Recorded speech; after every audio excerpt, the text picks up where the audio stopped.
ఉన్నటువంటి ప్రజాప్రతినిధులందరూ కూడా కొద్ది మందికి మరి ముఖ్యమైనటువంటి నాయకులకు మాత్రమే కేసీఆర్ గారు కండువా కప్పి ఆహ్వానించనున్నారు. వారిలో జగిత్యాల పట్టణానికి సంబంధించినటువంటి జీవత్ పర్వాన్ మున్నా జగిత్యాల 35వ వార్డు వైస్ చైర్పర్సన్,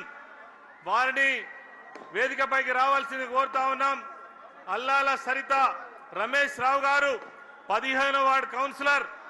గాజుల రాజేందర్ గారు 50వ వార్డు కౌన్సిలర్, రాగుల ప్రదీప్ గారు 3వ వార్డు కౌన్సిలర్, సిరికొండ పద్మ నరసింహరావు గారు 21వ వార్డు కౌన్సిలర్, బైరనేని భాగ్య గోపీరావు గారు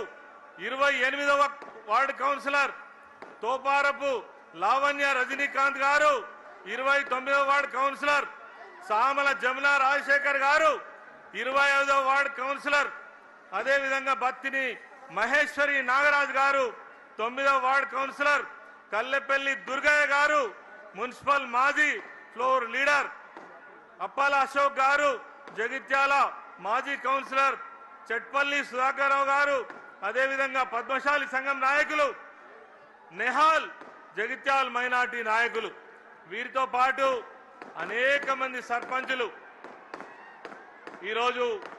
బీఆర్ఎస్ పార్టీలో చేరడం జరుగుతూ ఉంది. జన్ను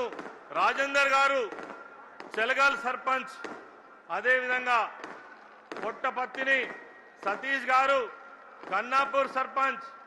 నల్ల కవితా స్వామిరెడ్డి గారు లక్ష్మీపూర్ సర్పంచ్, చెవుల గంగన్న గారు సోమలపల్లి సర్పంచ్, ముక్కునూరు వంశీ నర్సింగాపూర్ సర్పంచ్, పల్లె లక్ష్మీ రవి వెల్దుర్తి సర్పంచ్, ఇండ్ల జమునా రాజేందర్ హజీపూర్ సర్పంచ్, బాలె రవి గారు కల్లపల్లి సర్పంచ్, వాసాల రాధా మల్లేశం గారు గుట్రాజపల్లి సర్పంచ్, శీలం రాజేందర్ గారు దరూర్ సర్పంచ్, దమ్ము మల్లారెడ్డి గారు హుస్నాబాద్ సర్పంచ్, గుమ్మడి సంతోష్ గారు కుంపరిపల్లి